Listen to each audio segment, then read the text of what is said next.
Welcome back to Round the Game, an honest conversation with people who have unique experiences to this game that we love. Today, have a great guest on hand, over 150,000 likes on TikTok, has a master's degree of strength training and conditioning from Liberty University, assistant sports performance coach for the Georgetown Hoyas, gives great takes on TikToks and giving away free game on his Instagram. Everybody welcome Coach Marq.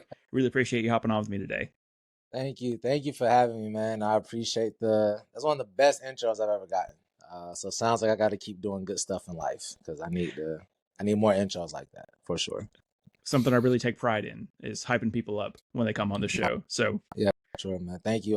Just want to thank you for having me on, man. Of course, we've been following each other on TikTok for a while. I'm glad we finally got to do some stuff together. yeah, absolutely. And for the people who may be new to you, maybe just stumbling across this video, I want you to tell everybody who Coach Marq is, the basketball fan. How did we get here? Man, Coach Marq, the basketball fan, started off as Coach Marq, the basketball player. I've been playing basketball since I was like 3 years old.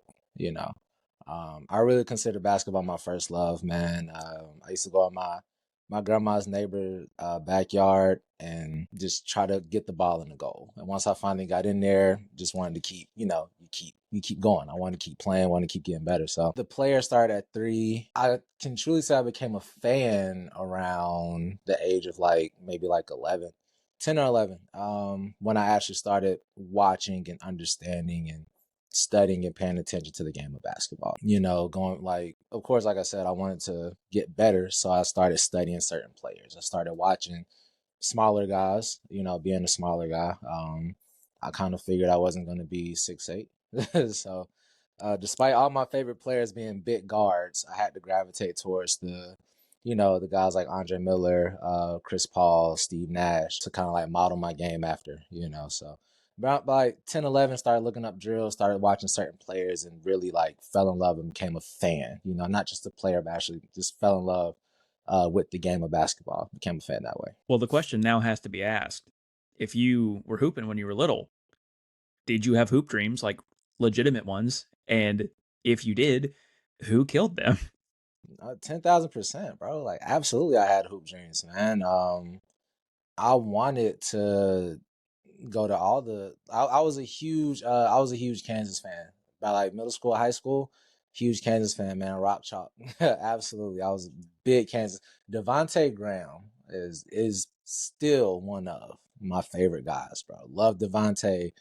Oh God, I hate it when Charlotte let him go. Yeah, man, I was huge Kansas guy. So Kansas was on my school, one of the schools I wanted to get to. Being from a small town in Alabama, that was, that kind of hinders you a little bit though. And also being a smaller guard, it's a little bit tougher. But I didn't, let too much stop me in terms of who killed my dreams. Biggest part myself, lack of discipline for sure. That's probably my biggest thing. I had the mindset was there, work ethic was there, the discipline to keep up that work ethic, and then not having the full confidence in myself. But I would say that when I played City League, I had a coach who gave me a lot of confidence. Great coach, love him to death. And then getting to high school is different world to me, So once I got to high school, that confidence kind of dwindled a little bit. I had moments where I showed what I could do, but it wasn't a consistent thing. There was actually a period in my life where I was also rocking pretty heavy with Kansas. Those Thomas Robinson teams. God, do I Yeah, love man. Thomas Robinson, man. I'm so upset he didn't work out in the league. It really hurts Bro, my heart. dog, Andrew Wiggins first. Andrew Wiggins, his hoop mixtape had me thinking I swear on everything I love, I thought he was gonna be the greatest player of all time. I watched this man hoops mixtape at 12 years. Like I said, being a fan at 12 years old, I watched this hoop mixtape and I was like, yes, he is going to be the great. He's gonna do that. He's gonna be top dog. And yes, Andrew Wiggins, Kelly Oubre, Thomas Robinson. Thomas Robinson was a big one. I said Devontae Graham. Can't talk about Kansas without talking about the 10-year vet Perry Ellis. Um, My boy he spent my entire childhood at Kansas. So yeah, shout out to Perry Ellis. Big shout out to Perry. Kansas has a couple of those guys that just seem to stick around forever. They're him, Yeah, Jeff Withey, absolutely. and Hunter Dickinson Yeah, spent a lot of time in Michigan, obviously, but he ended at Kansas. yeah, So it just yeah, feels like yeah. through those three guys, it takes like 25 years to tell the whole story. So I don't know what Kansas is doing over there, but they're still, maybe not this year, but they're usually pretty good. So Usually, yeah, they usually are pretty good, man. Can't be rocking with them too much. I'm with a Nike school now, so you know how that goes. They're an Adidas school, you know, so I'm with a Nike school now. But yeah, shout out to but still big shout out to the Jayhawks, man. They were the first school to really catch my attention. I do kind of want to use that to transition into your profession. And like I said, you have your master's degree, you're working with a D1 powerhouse. This all Mhm. had to start somewhere. Was there a definitive moment where you knew you wanted to take this path for a career, or was it just kind of an opportunity presented to you? I've always wanted to work with athletes in some way, shape, or form. Specifically basketball players. You know Chris Brickley. We all know Chris Brickley, C. Brickley. Watching him be a skills trainer really inspired me a lot. Like, and just like everything he's done outside of just being a skills trainer, like really being like an icon. You know, like a basketball, not even playing a second in a pro league, but still being a basketball icon is like crazy. So Chris Brickley inspired me a lot. But you know, like I mentioned before, like I those hoop dreams died at one point. So not having pro level skills can't really be a pro level skills trainer, you know.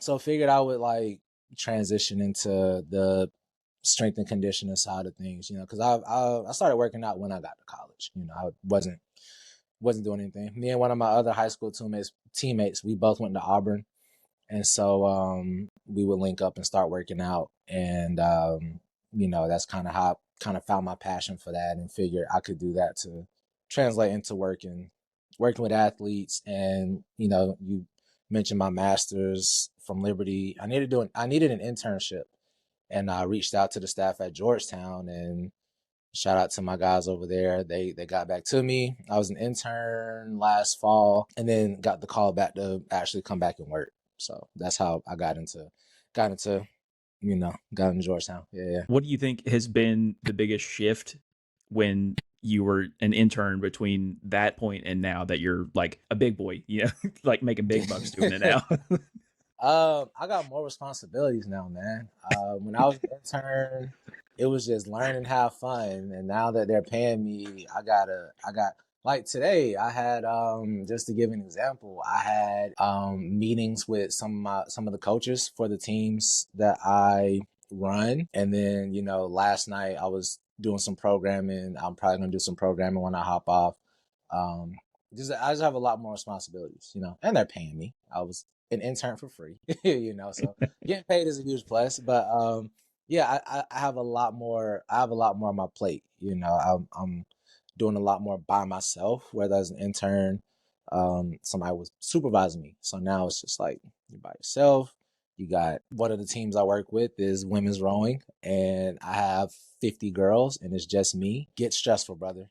It gets stressful. But nah, it's still fun. It's still fun, and I'm still learning. You know, still learning to be a better coach and everything, man. That part doesn't stop. But no, it's fun. It hasn't changed from aside from the responsibility. The have fun part is still there. That's a big part of it. But yeah, man, it's just got a lot more on my plate now that I'm working with. When you work with a team like the rowing team, when you may not be as experienced or as familiar with that, say basketball or football or whatever the case is it easier to work like that with your background, or is it more difficult just to learn the like nuances of the sport?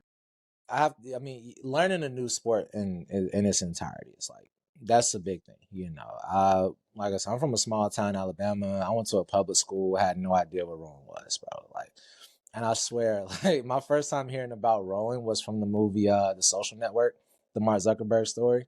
I only knew about rowing because of the twins. They was like 6'5" and massive, and they rowed. Like that's like all I knew about rowing. Like other than that, I basketball, football, baseball, soccer, like the typical sports, you know. So yeah, I mean, learning how that sport works, you know, that's the biggest part. Everything else though, like translates, you know, like I can program for rowing and take some of that same stuff, throw it into a basketball program too. Because most of these movements, they're gonna like front squats are important for athletes. RDLs are important for athletes. Doing cleans are like power cleans, hang cleans. Like most of the stuff can translate across different sports. So it's not like I have to do something entirely different for rowing that I would, do for a basketball or football. There are some nuances in there. There are certain things that rowing they don't need this, But from like a general prep standpoint, like you can really translate stuff across as long as you know what you're doing. You can translate across different sports. Before I knew Coach Marq, the athletic trainer, I knew Coach Marq, the content creator on TikTok. Like, I think we've probably been following each other for over a year now, but I knew Yeah. you from So your basketball takes. And I hope that you take this as a compliment. I don't follow just anybody. Like, I have to really rock with you to see your content, think that you have a good mind for the game, and then be able to follow you. Watching your stuff has been really cool for me. Some of your posts really take off. Love that for you. Always hyping up the boys. I kind of am curious how you decided to split your content though. Like I alluded to in the intro, your like sports takes are on your TikTok, but your actual like your programming and your workouts and stuff are on your Instagram. Has it ever mm. crossed your mind to merge the two in any way? Was there a specific reason that you keep them separate? What is that like? Well, first off, you make amazing content, bro. Just on that, you are one of the people I follow that you do a hell of a job with your content, and you're consistent, which is something that with everything I got going on now, it's tough to crank out those videos like I used to. But you do a good job, so I appreciate you. And I don't just follow anybody either. Like I don't even interact with most people because most people on TikTok can't have a simple conversation, but that's different conversation for a different day. I did think about combining the two at first, um, but I kind of took a different route. Like I feel like Instagram is like for some, I just it's just like it gives a little bit more of like a more professional feel than TikTok, and then like like I feel like TikTok is just so easy. You just pick up your phone and just make a video. Like most of my videos is like green screen. I'm laying in bed, pick up, record, done. Right. Like Instagram, I feel it just feels there's a bit more of a professional aspect to it. I guess it's because of the audience, maybe, or maybe it's just my own mental thing. Um, yeah, I decided like just separate the two, and just keep the sports takes over here, keep the professional stuff over here. Now, I did mention to you when you reached out for me to come on, I will be starting my own pod. So that'll merge the two together for sure. Basketball fan, strength and conditioning coach perspective. I'll be merging the two and posting across different platforms. But yeah, as of now, it's just keeping everything separate. Plus, like none of my athletes have found me on Instagram, and I pray they don't. I don't want that. I don't want those problems. If they find me on, if they find me on TikTok, that's But I'm more prone to blow up on TikTok. Not trying to like brag, but some of my videos have done very well. So one of my athletes they have a higher chance of seeing the TikTok than the Instagram. But I want them to see the Instagram. I want them to see the important stuff, the workout stuff. I don't need you sitting here listening to my basketball takes because that's not important. I do want to talk about your connection to the game and how it relates to your like viewing experience. You have for your TikTok stuff, the topical stuff. It's kind of I don't want to call it easy because I feel like even though it's probably more simple than what you do on Instagram, there is some level of like content science that goes into it, right? You don't want to sound like a Neanderthal. You want to know what you're talking about. You have to be topical with a lot of stuff. So on the TikTok side, it's kind of simple in the fact of you see something, you react to it, you give your take, hit post, send. When you look at it through your lens as your profession, Hmm. is it easier to make that sort of content like on Instagram? Is it more enjoyable for you in some sense? Is the creative process between the two more enjoyable, one or the other? Like I said before, like TikToks are a lot easier. I can just it gives me a good way to like separate work. Like still be involved in sports just in a different way. Because I mean, I started with my TikTok. I wanted to post like workouts immediately. I wanted to get into that, but I transitioned into sports just because I wanted to post more, and I'm bound to post more sports takes than workout videos. You know, if you have to, because I was doing the whole you got to post 4 or 5 times a day. So I'm trying to crank out all these videos, you know, so I just started posting sports. TikTok, it keeps me from, I can escape work, you know. Like I mentioned, man, I have a lot more on my plate, you know, meeting with coaches, programming for athletes, you know. So picking up my phone, saying my full opinion on TikTok about basketball and just putting it out there, like I'm not gonna say I enjoy it more, but yeah, it just gives me some relief from, because like with work, it's not that I can't just, I want to do this with the athletes and then leave it at that. Like, no, it doesn't work like that. Like the coaches, they have to, you know, they gotta, okay, cool. I like how that sounds, you know, but I want to try, you know, it's actual conversation. I can just I can put a bad take out there, put a good take out there, and it's my take. I don't have to respond to your comment. I can cut my comments off if I want to, you know. So yeah, TikTok, it just helps me. It's just that escape, you know. It's just, I don't have to think about it. I don't have to think about it. I do a lot more thinking with my professional work than with TikTok. I think that people view the game of basketball when you're watching it on TV as an escape as well. I don't know how often you get to watch basketball games now with all the programming stuff that you have to do, like post your 9 to 5 being an athletic trainer.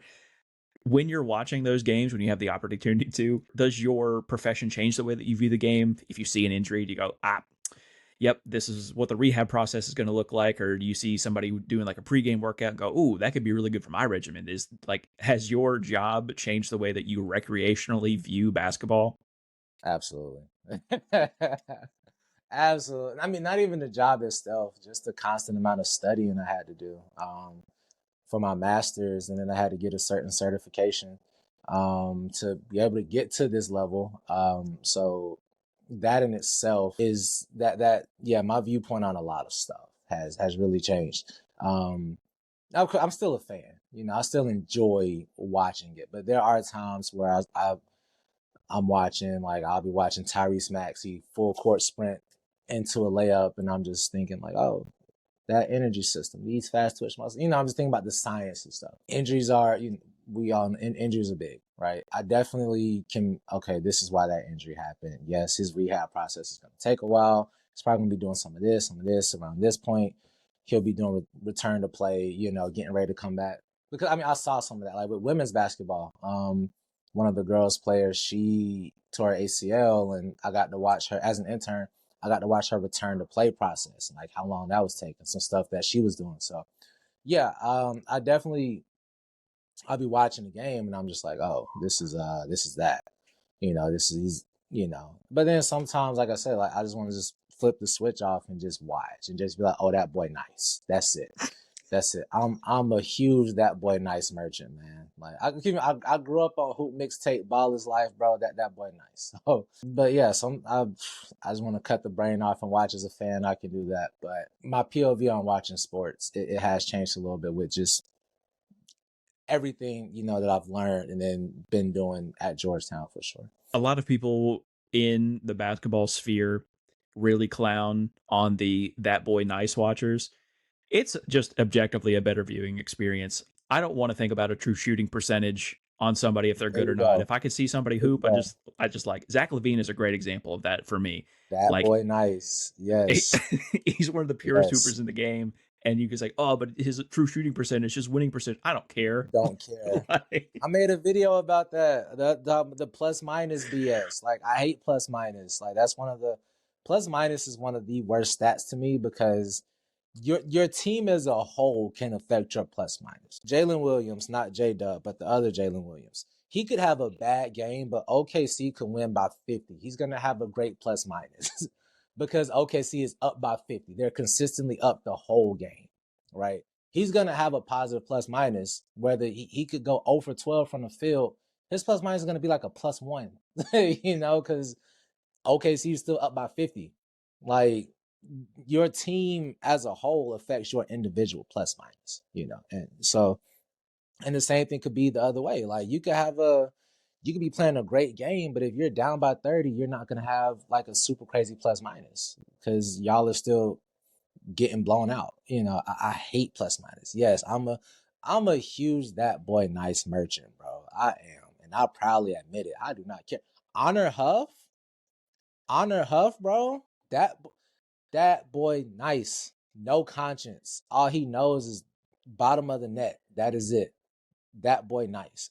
Will he get drafted? Don't know, don't care right now. That boy nice. That's all I like. I'm huge that boy nice merchant, man. The plus minus stat is really topical. At the time of recording, 4 or 5 days ago, Cody Williams set the record for the worst plus minus in NBA history with a Yeah. minus 60 in 32 minutes. I made a video about that, and multiple times throughout the video, I make it very clear that this is not an individual stat. It is just something that he will individually be associated with forever, Mhm. until somebody breaks it, hopefully. And mostly the comments on YouTube are like, well, I just can't believe that you're shitting on Cody Williams like that. I'm like, I'm not. He played a great game. Like, if you just remove that one Yeah, stat, 15 points, he was efficient, played great defense, like this whole thing. He goes, what? But you're shitting on him. I'm not. It was more of, just the big minus 60 right there that I was talking about. But yeah, I understand that why you think that, I guess. bro. Yeah, talking basketball with people online, it can get so stressful. It really can, depending on who you're talking to. Like, depending on who you're talking to and what you're talking about. Like, I don't converse with a lot of people online. Not even if you disagree with me, I don't care. Does your point make sense? That is what I care. Like, do you know what you're talking about right now? Like, we can disagree. I'm perfectly fine with that. Do you know what you're talking about? Like, why do we disagree? You know what I'm saying? Like, what your point makes no sense. You said something dumb. That's why I'm mad. I don't care because we disagree. You don't know what you're talking about. You don't know, like that makes me so mad, bro. Are you mutuals with Colin Hatfield on TikTok? Yeah. Yeah, Okay. Colin does good shit, bro. So I had him on for the first episode of this, and we were talking about like his content, and he doesn't want his page to be like this parasocial thing where people comment and he never responds and this whole thing. I don't want that either. You can disagree with me. That's cool. Like at the end of the day, I can put out a take and be completely wrong or be proven wrong in like a week, whatever the case is.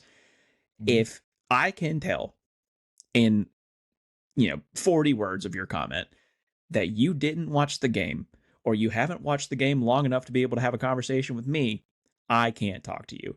That's really all that it boils down to. Bro, yeah, like that's all that, like, I don't mind talking ball, but just know I posted a video on my YouTube Shorts page, and I was talking about like the downfall of the Memphis Grizzlies, which, boy, I posted that the downfall. I think the downfall started with them trading Dylan Brooks to it was Houston, right? Yeah, yeah. Them trading him to Houston. Somebody left a comment saying, I think the downfall started when they got Dylan Brooks. You mean when they drafted him? I didn't even respond. I could not respond. I could not. Brother, listen. Oh goodness.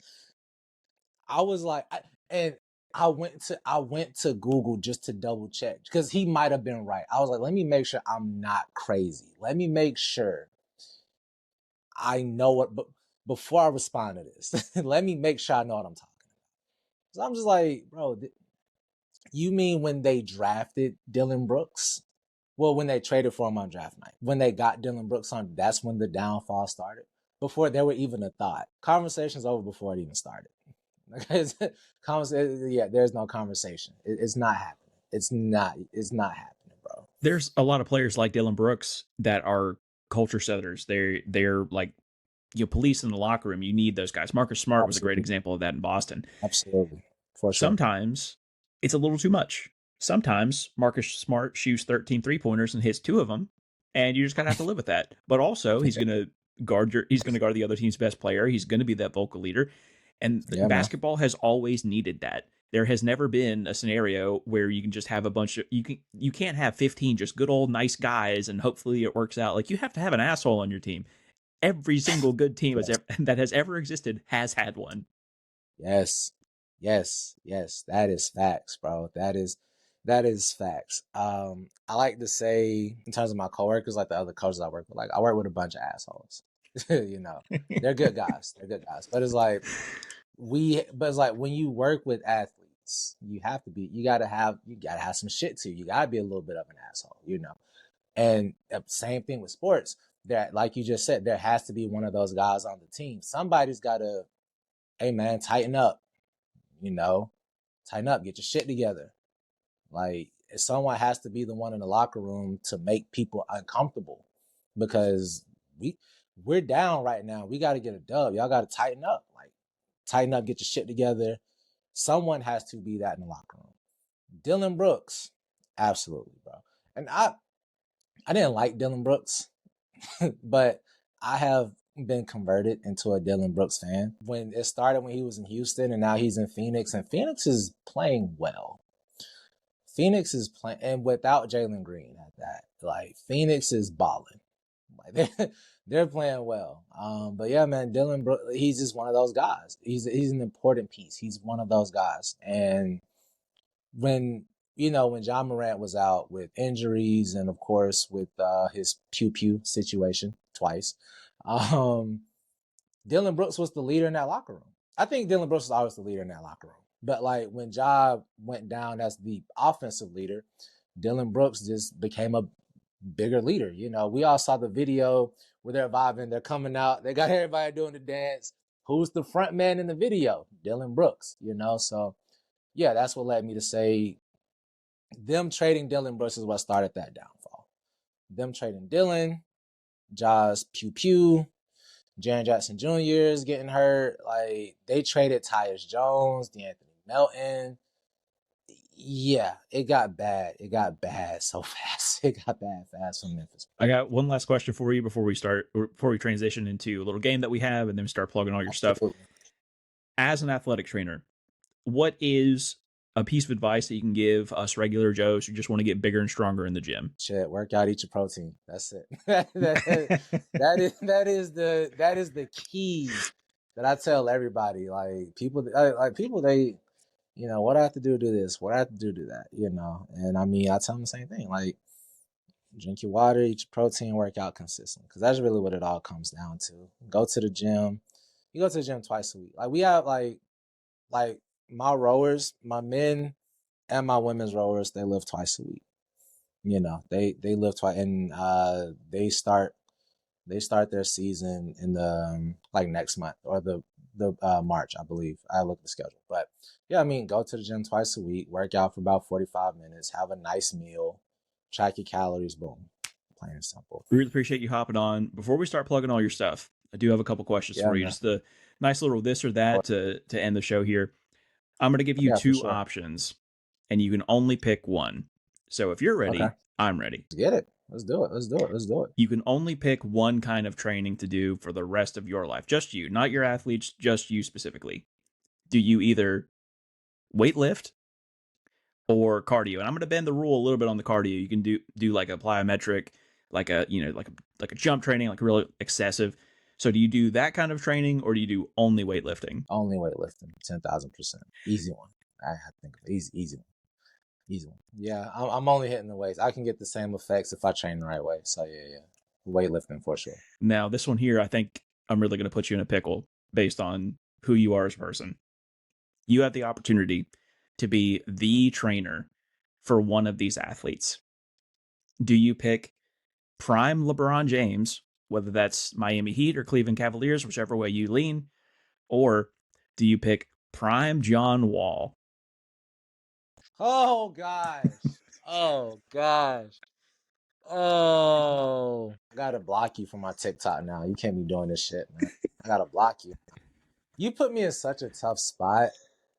Because I know I've made some John Wall videos and I've commented on your John Wall videos. You know how I feel about John Wall, and then we both know that LeBron. Damn. You put me in such a tough spot, bro. You like such a tough spot. Prime LeBron or prime John Wall? I'm probably gonna go to prime John Wall. I'm going to prime John Wall, man. Got Of to go with course, your Bron. heart. We all bro. Oh, that's the Heart saying John Wall. Bro. I used to go to my grandma's house and just watch 2014 John Wall highlights like every day, like religiously. Like I'm watching, like I'm watching 2014 John Wall. Like he had Marcin Gortat out there looking elite, and Otto Porter Jr. out there look. I used to get that Wizards team, bro, in 2K and put belt to ass. Like, yeah, man, give me prime John Wall. You did me dirty, you know. LeBron's still the GOAT, of course, but he went to Kentucky. What do you want me to do? What you want me to do? He went to Kentucky, bro. And then the last one, this is more of a curiosity for me. I'm assuming that you, because of your schooling, you've got to be a part of really cool athletic moments or athletic events or whatever. So, which one is a more enjoyable experience for you? Liberty or Georgetown? If you have to play the politics game Georgetown. because of who your employer is, I understand. Nah, I only say, well, a better. So like, I did Liberty online, right? So I didn't spend too much time on Liberty. I did go to Auburn for my undergrad, All right, we'll switch it up. so I could Auburn compare. or Georgetown? Yeah, I could compare Auburn to Georgetown, which in that case, hopefully they don't see this. I'm gonna say Auburn. I gotta say Auburn. Ah, boy, oh my gosh, it's something that SEC, man, SEC football, basketball, bro. The Auburn Kentucky. I think when I was there, the Auburn Kentucky games for basketball were bigger than the Auburn Alabama games for basketball. I got to see Tyler Hero. I got to see Anthony Edwards. Isaac Okoro was there.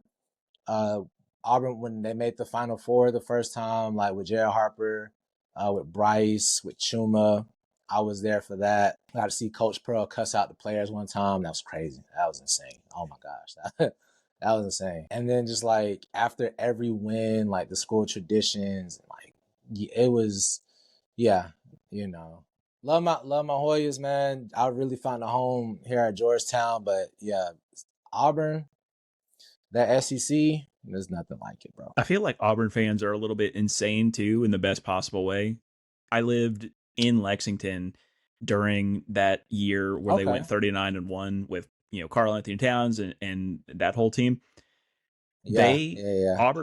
Auburn came up to play at Rupp Arena, and I went, and it was insane. Like obviously it was a home crowd for Kentucky, but the Auburn fans were just as loud, which is not only an incredible drive, but an incredible feat to almost drown out Kentucky fans. Insane. Bro, we like with basketball, bro, like it's yeah, I mean, obviously football I don't got to speak on, but basketball, absolutely. Like student section is one of the best student sections. Like, yeah, I may be biased. I don't care. I'm gonna say it. Student section is one of the best student sections, dog.